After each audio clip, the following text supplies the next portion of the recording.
겠습니다. 하나님 말씀은 시편 11편 1절에서 7절까지의 말씀입니다. 저희 시편 11편 1절에서 7절까지의 말씀 우리 함께 봉독하도록 하겠습니다. 시편 11편 1절에서 7절까지의 말씀 우리 함께 한 목소리로 하나님 말씀을 봉독하도록 합니다. 내가 여호와께 피하였거늘 너희가 내 영혼에게 새같이 내 산으로 도망하라 함은 어찌함인가. 악인이 활을 당기고 화살을 시위에 먹이며 마음이 바른 자를 어두운 데서 쏘려 하는도다. 터가 무너지면 의인이 무엇을 하랴. 여호와께서는 그의 성전에 계시고 여호와의 보좌는 하늘에 있으며 그의 눈이 인생을 통족하시고 그의 안목이 그들을 감찰하시도다. 여호와는 의인을 감찰하시고 악인과 폭력을 좋아하는 자를 마음에 미워하시도다. 악인에게 그물을 던지시니 불과 유황과 태우는 바람이 그들의 잔에 소득이 되리로다. 여호와는 의로우사 의로운 일을 좋아하시나니 정직한 자는 그의 얼굴을 배우리로다. 아멘. 아멘. 할렐루야. 하나님의 은혜와 평강이 사랑하는 성도님들에게 늘 함께 할 수 있기를 주님의 이름으로 축복합니다. 자, 오늘은 본래는 우리가 찬양을 하고 말씀을 나누기 전에 우리가 같이 중보기도를 좀 많이 했는데요. 오늘은 말씀을 좀 먼저 나누고 그리고 말씀을 나누고 그다음에 같이 우리 말씀을 붙들고 함께 기도한 이후에 우리 나라를 위해서 또 열방을 위해서 또 교회를 위해서 가정을 위해서 기도할 수 있는 그러한 시간이 되기를 축복합니다. 여러분, 하나님께서 이스라엘 백성들에게 율법을 주셨습니다. 하나님이 주신 율법은 우리에게도 주신 거와 마찬가지죠. 그래서 우리가 늘 하나님의 말씀을 지켜 행한다, 하나님의 말씀을 바라봐야 된다라고 늘 고백하고 있습니다. 그 율법들 가운데에 도피성 제도라는 게 있습니다. 어떤 사람이 부지 중에 살인을 저질렀을 때 이것이 고의가 아니라 예를 들어서 성경에서 든 예가 뭐였냐면 한 나무꾼이 나무를 하는데 도끼를 휘두르는데 도끼날이 도끼 자루에서 빠져서 날아갔는데 우연찮게 지나가는 사람의 머리에 맞았어요. 그때 이 사람은 어쨌든 자신의 실수지만 실수로 인하여서 한 사람의 생명을 빼앗았기에 이거는 살인죄입니다. 살인죄가 분명히 적용이 되어지는데 다만 이 사람이 일부러 그런 것이 아니기 때문에 이러한 사람들 부지중이나 또는 실수나 우연히 내가 고의가 아닌 다른 부분에 의해서 일어난 그러한 살인사건에 의해서 피해서 도망할 수 있는 도피성이라는 곳이 있습니다. 이 도피성에 갔을 때 제사장에게 자기의 사정을 이야기하고 증명을 한 이후에 이 사람이 정말 고의성이 없이 우연찮게 실수한 부분이다 라고 이야기하면 제사장이 들어오라고 이야기하는 거예요. 그러면 도피성이라는 곳에 사람들이 모여 사는 거죠. 그곳에는 다 그런 사람들인 거예요. 그곳에서 생활을 하는데 다만 만약에 이 사람이 도피성의 성문을 나갔을 경우에 그때에는 이 내가 실수로 인하여서 죽은 사람, 그 사람의 가족들, 그러니까 원수라고 이야기할 수 있는 그 사람들이 도피성에 있던 사람이 나왔을 때에 해를 가해도 이것은 살인죄가 적용되지 않는 거예요. 다만 도피성 안으로 몰래 들어가서 복수를 했다. 그렇게 된다면 그것은 잘못된 거죠. 율법을 어기게 되는 거예요. 그러니까 일부러 한 것이 아닌 사람들에게 살 길을 열어주기 위해서 만들어진 제도가 도피성 제도라고 하는 그러한 부분이죠. 그래서 도피성 제도는 오늘날 왔을 때 예수님의 은혜다라고 이야기로 비유를 하고 있습니다. 그래서 예수님에게 나아오는 자, 예수님에게 가서 예수님의 울타리 안에 있는 자들은 생명을 얻는다, 소망을 얻는다라고 이야기하는 거예요. 마찬가지예요, 여러분. 우리가 하나님에게 피하면 하나님은 우리에게 소망을 주시고 우리가 하나님을 바라보면 하나님은 우리에게 참 사랑을 주시는 분이 좀 있습니다. 그 하나님을 바라보는 거예요. 오늘 본문에 다윗이 바로 이러한 믿음의 부분을 고백하고 있는 거죠. 1절 말씀에 이야기하는 거죠. 1절 말씀에 뭐라고 고백하냐 하면 내가 여호와께 피하였거늘 이라고 이야기해요. 그러니까 지금 다윗은요 이미 여호와의 하나님에게 피한 상태예요. 도망가 있는 상태, 하나님과 함께하고 있는 상태예요. 여러분, 피했다라고 하는 의미가 어떠한 내가 뭔가 죄를 저질러 가지고 하나님의 품에 숨어 있다라고 하는 의미가 아니라 하나님과 함께하고 있다는 거죠. 세상에서 피하여 하나님께 나아갔다, 하나님에게 피했다라고 하는 그러한 의미를 가지고 있는 거예요. 그러니까 하나님과 함께하는, 하나님과 동행하고 있는 그러한 모습을 의미하는 거죠. 그런데 문제는 이 시편 기자가 고백하는 게 뭐예요? 의로우신 하나님께 피해 있는데, 그런데 세상은 피해 있는 나를 그냥 두지 않는다라는 거죠. 바른 마음을 가지고 있는 나를 그냥 두지 않는다라는 거예요. 그래서 어떻게 합니까? 1절 말씀 후반에 보게 되면 너희가 내 영혼에게 새같이 내 산으로 도망하라 함은 어찌함인가? 라고 이야기해요. 2절엔 뭐라고 이야기합니까? 악인이 활을 당기고 화살을 시위에 먹이며 마음이 바른 자를 어두운 데서 쏘려 하는도다 라고 이야기하는 거예요. 무슨 말이냐 하면 이제 자꾸 세상에 있는 사람, 나는 이미 하나님에게 붙어 있고 나는 하나님에게 피해서 하나님과 함께하고 있는데, 하나님이 보호해 주신 울타리 안에 들어있는데 이 울타리 안에서 자꾸만 나오라는 거죠. 야, 새와 같이 산으로 날아가는 저 새들을 봐라, 얼마나 자유롭냐. 야, 너는 왜 그 울타리 안에만 있으려고 하냐. 거기에 있지 말고 나와라 라고 이야기하는 거예요. 세상은 자꾸 우리를 나오게 하는 거예요. 그때 악인들은 어두운 데서 화살을 잡고 활시를 당겨가지고요, 바른 마음을 가지고 있는 사람들을 쏘아서 자꾸만 죽이려고 하고 넘어지려고 하고 끌고 오려고 한다라는 거예요. 다윗은 무엇을 이야기합니까? 나는 이미 하나님과 함께하고 있는데 세상은 나를 하나님에게 있지 않고 자꾸만 세상 밖으로 나오게만 만들려고 하는구나 라고 이야기하는 거예요. 여러분, 도피성에 숨었습니다. 밖에서 야, 나 너 살려줄게, 내가 너 원수 안 갚을 테니까 야, 그곳에 있지 말고 나와. 그 갑갑한 곳에 왜 그 성에만 살려고 그래? 이 넓은 세상이 있는데 나와라고 했어요. 그런데 안에 있는 사람이 나가면 죽을 걸 뻔히 아는데, 그런데 용서해준다 하니까 그 말에 혹해가지고 성문에 나왔어요. 그때 악한 사탄은요 이미 활시를 당기고 있기 때문에 여기에서 활을 쏜다는 거예요. 그러면 그 화살을 맞는 거죠. 그럼 어떻게 되겠어요? 다치거나 죽겠지요. 상처를 받거나 고통을 당하겠지요. 여러분, 우리가 주님의 품 안에 있으면 주님은 우리를 보호하십니다. 우리는 주님 안에서 평안을 얻을 수 있어요. 그런데 사탄의 유혹에 빠져가지고요, 사탄이 나와, 야, 저 자유로운 세상을 봐, 나와 라고 해서 그 유혹에 빠져가지고 그 하나님 품에서 나왔을 때 사탄은 우리에게 상처를 줍니다. 우리를 넘어뜨립니다. 우리에게 고통을 줍니다. 우리를 죽음의 길로 끌고 갑니다. 다시는 하나님의 품에 돌아가지 못하도록 이러한 바른 마음을 가지고 있는 나를 자꾸만 사탄은 넘어뜨리고 또 넘어뜨리려고 합니다. 그렇기에 여러분, 우리는 우리의 마음을 지키는 것이 굉장히 중요한 거예요. 잠언서 4장 23절 말씀에 보게 되면 모든 지킬 만한 것 중에 내 마음을 지키라고 했어요. 왜냐하면 네 마음을 지키는 것이 여기에서 생명이 나온다라는 거예요. 여러분, 우리가 마음 이야기하면 사실은 우리는 가슴을 늘 가리킵니다. 그런데 이 모든 것을 통제하는 건 우리의 뇌지요. 여기에서 생각과 모든 것을 주관하는데 여기에 우리의 생각을 빼앗겨 버리면, 세상에 빼앗겨 버리면요, 우리는 죽을 수밖에 없는 거예요. 여기서 죽는다라는 것은 문자적으로 다이, 그냥 죽는다라는 의미가 아니라 여러분, 우리가 영적으로 죽는다라는 거예요. 결국은 사탄의 유혹에 빠져서 그곳에 넘어감으로 인하여 죽을 수밖에 없는, 온전지 못한 그러한 모습 가운데 살아갈 수밖에 없다라는 거예요. 여러분, 그래서 사탄은 자꾸만 내 마음을 빼앗기 위해서, 나를 사망의 길로 끌고 가기 위해서 사냥꾼과 같이 숨어가지고요, 나를 죽이려고 화살시를 당기고요, 기다리고 있는 거예요. 언제를 기다리는 거예요? 나오기만을.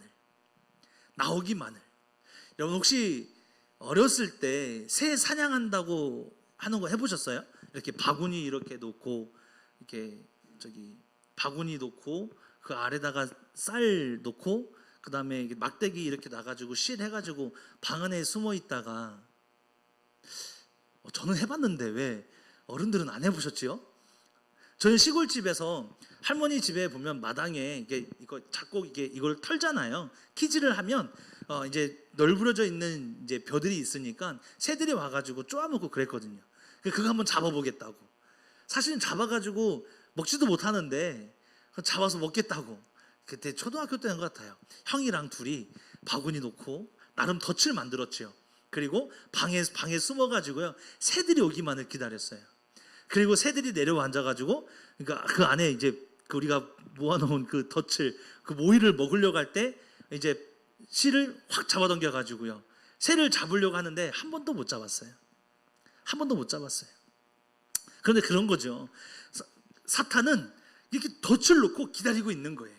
덫을 놓고 기다리고 있으면서 내가 그곳에 내려와서 덫을 탁 덮어 물을 때까지. 그러니 이것이 여러분 때로는 고통이 있을 수 있고요 때로는 달콤한 유혹일 수도 있어요. 그 무엇으로 우리에게 두려운 마음을 주고 때로는 우리에게 기쁨을 주고 어떤 자유함은 여기에 자유가 있어 라고 이야기할지 몰라요. 그 말에 우리는 속아서 넘어가면 안 됩니다. 그 말에 넘어지면 여러분 그때 우리의 믿음은 끝나는 거예요. 왜요? 우리 모든 걸 빼앗겨 버리니까. 그러니 여러분 사탄의 우리를 자꾸만 넘어뜨리려고 할 때 그 사탄의 모든 유혹들을 이겨내시고 우리 하나님에게 피하여 있는 세상을 등지고 하나님에게 피해 있는데 그 하나님과 함께하는 나의 삶 속에서 자꾸만 하나님을 벗어나려고 하지 마시고 더욱더 하나님과 함께 걸어갈 수 있고 하나님과 동행할 수 있는 믿음의 자녀가 되기를 소망합니다. 오늘 본문의 말씀을 보시게 되면 하나님은요 의인을 감찰하신다라고 이야기하고 있어요. 감찰하다라고는 의미가 무엇이냐면 감시하다 또는 살펴본다라는 의미를 가지고 있는 거예요. 즉 하나님께서는요 의인을 두루 살피시며 그에게 필요한 모든 것을 채워주신다라는 거예요. 우리가 잘 알고 있는 말씀 예레미야 33장 3절 말씀에 보게 되면 너는 내게 부르짖으라 내가 내게 응답하겠고 내가 알지 못하는 은밀한 일을 내게 보이리라 말씀하셨어요. 그러니까 우리가 부르짖기만 하면 하나님이 응답해 주시는 건 당연한 거니와 내가 알지 못하는 것까지 은밀한 모든 것을 나에게 보여주겠다 내게 응답해 주시겠다 나에게 주시겠다라고 약속하고 있는 거예요. 근데 저는 여기에서 이 부분을 주목하는 거예요. 내가 모르는 나의 은밀한 부분까지 보이리라. 나는 모르는데 누군 알고 계신 거예요? 하나님은 알고 계신 거예요. 하나님은 어떻게 알고 계실까요? 하나님은 나의 필요를 어떻게 알고 계실까요? 하나님은 내가 이러한 부분이 필요할 것이다 라는 것, 나는 아직 한 번도 구해보지 않았고 내가 필요하다라고 인식하지 못했던 이러한 것을 하나님은 어떻게 알고 계실까요? 하나님이 우리를 살펴보고 있기 때문에 그런 줄 믿습니다. 하나님은 그렇게 우리를 두루 살피고 있는 거예요. 그런데 여러분 하나님께서요 의인만 두루 살피고 있느냐? 아니요, 악인도 두루 살피고 있는 거예요. 여러분 소돔과 고모라 땅 우리 잘 알고 있지요. 아브라함과 조카 롯이 있을 때 조카 롯이 선택하였던 땅 소돔과 고모라 땅.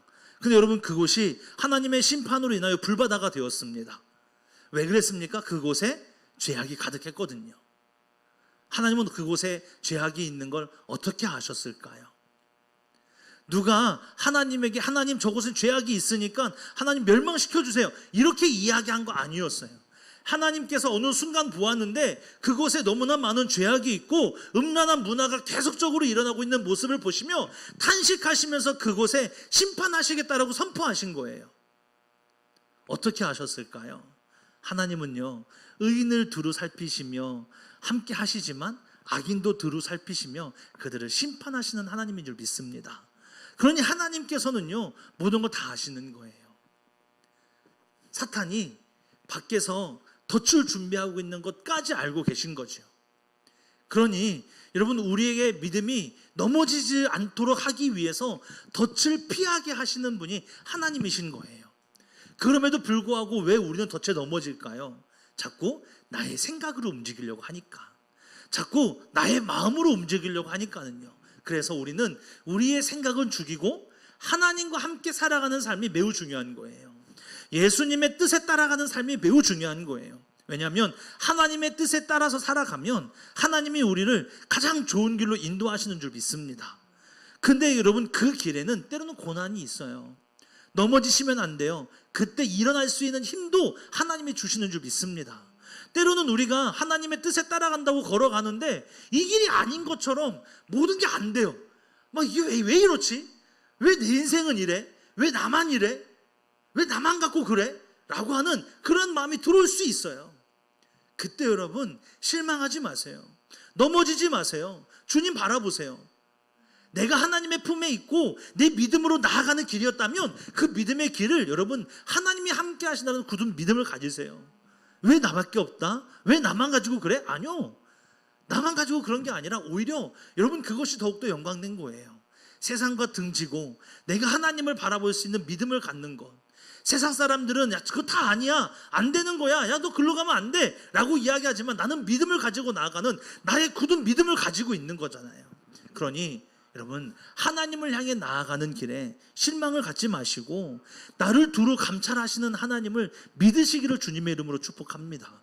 왜 그게 중요한 겁니까? 하나님이 나를 두루 살피시니까는요, 나의 필요를 다 채워주시거든요. 내가 무엇이 필요한지, 내가 어떻게 해야 되는지, 어디로 가야 되는지 나보다 나를 더 잘 아시는 하나님께서 다 이루어 주실 거예요. 그럼 우리는 무엇을 하면 되는 거예요?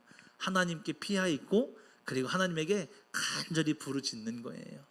그러면 하나님께서 우리의 삶의 모든 것을 이끄시고 인도하시는 줄 믿습니다. 여러분, 세상 속에 악인이 있습니다. 또 하나님 안에서 살아가려고 하는 의인이 있습니다. 우리는 여러분, 어떠한 의인의 삶을 살아가고 있습니까? 악인의 삶을 살아가고 있습니까? 의인의 삶을 살아갈 수 있기를 주님의 이름으로 축복합니다. 그렇지만 나는 그런 결심을 갖고 있는데 자꾸만 사탄은요, 자꾸 그런 내 굳은 믿음을, 내가 결단한 나의 믿음을, 나의 마음을 자꾸만 흔들어 버립니다. 제가 개척을 하고 2016년 2월에 개척을 하고 지금까지 믿음 생활을 하면서요, 우리 교회 안에 있는 많은 성도님들을 이제 보게 되잖아요. 다 같이 함께 하시고 있지만, 그런데 가끔 보면요, 그런 분들이 있어요. 이제 좀 은혜를 받고 이제 내 마음이 회복되어져서 하나님을 위해서 열심을 해야지 라고 신앙생활을 이제 뭔가 시작하려고 하면 꼭 사건이 터져요. 가정에서 일이 나타난다든지, 건강상의 문제가 일어난다든지, 아니면 나에는 아니지만 내 자녀에게 또는 우리 이웃에게 또 내가 알지 못하는 무언가가 자꾸만 어떤 일들이 자꾸 나타나는 거예요. 그래서 이제 막 예배를 잘 드리려고 하는데 예배를 나올 수 없는 상황이 만들어지고, 이제 하나님을 위해서 헌신을 해야지라고 했는데 헌신할 수 없게 만들어버리는 그러한 상황들이 나타나는 거예요. 우리 성도님들 중에 많이 계세요. 어떤 분은 잘 이겨내신 분도 있어요. 근데 어떤 분은 무너진 분도 있어요. 안타까워요. 그래서 포기하지 않고 계속 기도하고 있어요. 우리는 여러분, 어떠한 모습 가운데 있는지 잘 생각하셔야 돼요. 의인의 삶을 살아가야 됩니다. 우리는 이미 의인이에요. 하나님 안에서 살아가니까. 그런데 그렇게 하나님 안에서 살아가려고 굳센 결심을 하면 꼭 사탄은 그 마음을 쥐어흔들 때가 있어요. 그때 여러분, 사탄은 물러가라 대적하시고, 여러분 정말 하나님을 바라보기 위해서 최선을 다하세요. 하나님을 바라보기 위해서 최선을 다하세요. 주일날 내가 이제 11시 예배 잘 드려야지라고 생각했는데 갑자기 뭐 일이 생겨가지고 예배를 드릴 수 없는 환경이 되어버렸어요. 그러면 여러분, 11시 예배가 안 되면 저녁 예배 있잖아요. 저녁 예배 안 되면 오후 2시 2부 예배 있잖아요. 2부 예배도 안 돼요. 근데 새벽엔 저희가 예배가 없잖아요. 그러면 새벽에 저희가 문을 항상 열어놓고 음악도 틀어놓거든요. 그러면 그냥 조용히 오셔서 하나님에게 기도하시는 거예요. 그렇게라도 정말 내 마음을 하나님에게 드릴 수 있는 믿음의 은혜가 함께하기를 축복합니다. 자꾸 내가 하나님 안에서 자꾸 살아가려고요, 자꾸 노력을 해야 돼요. 그냥 사탄의 유혹이 왔으니까 그 유혹에 넘어져서 그냥 어쩔 수 없지 뭐 어떡해, 그렇게 해서 그 상황에 순응하면서 나아가면 안 돼요. 그럴 때일수록 더욱더 발버둥 치셔야 돼요. 여러분, 사람들의 시선을 의식하지 마시고요. 내가 할 수 있는 것 안에서 최선을 다하는 거예요. 제가 많은 성도님들과 함께 이야기하면서 늘 하는 이야기가 뭐냐면 하나님 안에서 최선을 다하시는 것이라 한다면 나는 그거 인정할 수 있다라는 거예요. 헌신하지 못해도, 교사하지 못해도, 또 뭐 예배 시간에 자꾸 나오지 못해도, 그런데 그 상황이 그 사람에겐 그럴 수밖에 없는 상황이 있는 거예요. 일부러 그런다면 그거는 혼나야죠, 하나님한테. 근데 그런 게 아니라 어쩔 수 없는 상황이 만들어진 거예요. 그랬을 때 나름대로의 정말 모든 상황 속에서 정말 하나님 바라보기 위해서 최선을 다하고 있다면 우리는 그것을 인정할 수 있는 거예요. 그래서 함께 기도하는 거예요. 하나님이 기뻐하시는데 왜 우리는 정죄합니까? 그러면 안 되는 거거든요. 하나님 안에서 살아가는 삶이 우리 안에 이루어지기를 주님의 이름으로 축복합니다. 사랑하는 성도 여러분, 7절 마지막 한번 볼까요? 7절 말씀만 한번 볼게요. 7절 같이 봉독하겠습니다. 여호와는 의로우사 의로운 일을 좋아하시나니 정직한 자는 그의 얼굴을 배우리로다. 아멘. 할렐루야. 할렐루야. 정직한 자는 그의 얼굴을 볼 수 있다는 거예요. 하나님께 피하는 자, 하나님을 바라보는 자, 하나님을 의지하는 자에게 하나님은 큰 은혜를 주시며 능력과 소망을 주십니다. 여러분, 그 소망이 세상의 희망, 세상 속에 내가 뭔가 살아갈 수 있고 일어날 수 있는 희망이 끊어졌다 할지라도 하나님이 주시는 그 소망은 그 희망을 뚫고 다시 한번 도약할 수 있고 다시 한번 일어날 수 있는 힘을 주시는 줄 믿습니다. 그러니 여러분, 포기하지 말고 눈을 들어 주님을 보십시오. 하나님께서 의인이라고 했던 노아는요 120년 동안 방주를 만들었어요. 사람들의 갖은 조롱이 있었고 핍박이 있었지만 그런 거 다 무시하고 오직 하나님만 바라보면서 여러분 120년 동안 방주를 만들었어요. 하나님의 의인이라고 했던 욥은 어땠습니까? 욥은요 어떠한 역경 속에 있어도 하나님을 향한 내 마음을 빼앗기지 않았어요. 하나님의 마음을 굽히지 않았어요. 빼앗길 뻔한 순간에 하나님이 찾아오셔서 다시 그 마음을 붙잡아 주셨어요. 수많은 믿음의 선진들을 보세요. 사랑하는 우리 모든 성도님들이요, 우리 믿음의 선진들을 좀 닮아갈 수 있는 은혜가 있기를 축복합니다. 무엇보다 완전한 의인이 되시는 우리 주 예수님을 바라보며 예수님을 닮아갈 수 있는 믿음의 자녀가 되기를 소망합니다. 우리도 온전한 믿음으로 주님 안에서 승리를 이루어갈 수 있습니다. 그 승리함 가운데에 하나님의 영광을 바라보며 주님 앞에 설 수 있는 하나님의 거룩한 백성, 주님의 존귀한 자녀가 되기를 주님의 이름으로 축복합니다. 하나님께 피하는 자에게 하나님은 함께 하시며 하나님을 바라보는 자에게 하나님은 소망을 주십니다. 그러니 우리 하나님을 끝까지 바라보시며 하나님의 영광 안에 살아갈 수 있는 거룩하고 복된 자녀가 되기를 주님의 이름으로 축복합니다. 우리 이 시간에 나의 피난처 예수 의지해요 라는 찬양 함께 고백하고요, 우리가 교회를 위해서 좀 한번 기도했으면 좋겠어요. 여러분, 우리